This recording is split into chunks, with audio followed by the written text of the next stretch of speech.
how to fix your name grayed out, just grayed out in iPhone settings. Do the following. If you cannot tap your name, your Apple ID, the name, okay, do the following. Within your iPhone settings, scroll down until you see screen time, okay? Now, scroll down, tap on content and privacy restrictions, okay?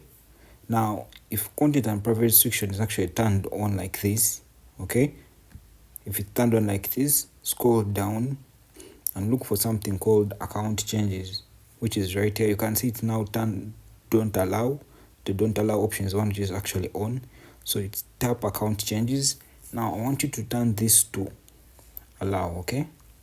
So when you tap allow, now after enabling allow, okay, remember that sometimes they might bring you the screen time passcode, and if you have the screen time passcode, you can actually put it there and then you get access to this part. Then you tap allow, okay? For this scenario, I don't have the screen time passcode, okay? It's not enabled. So head back. You can now say that your name is now actually okay. You can actually select it and accordingly, okay? It's no longer grayed out on your iPhone settings. Subscribe to our YouTube channel for more videos like this.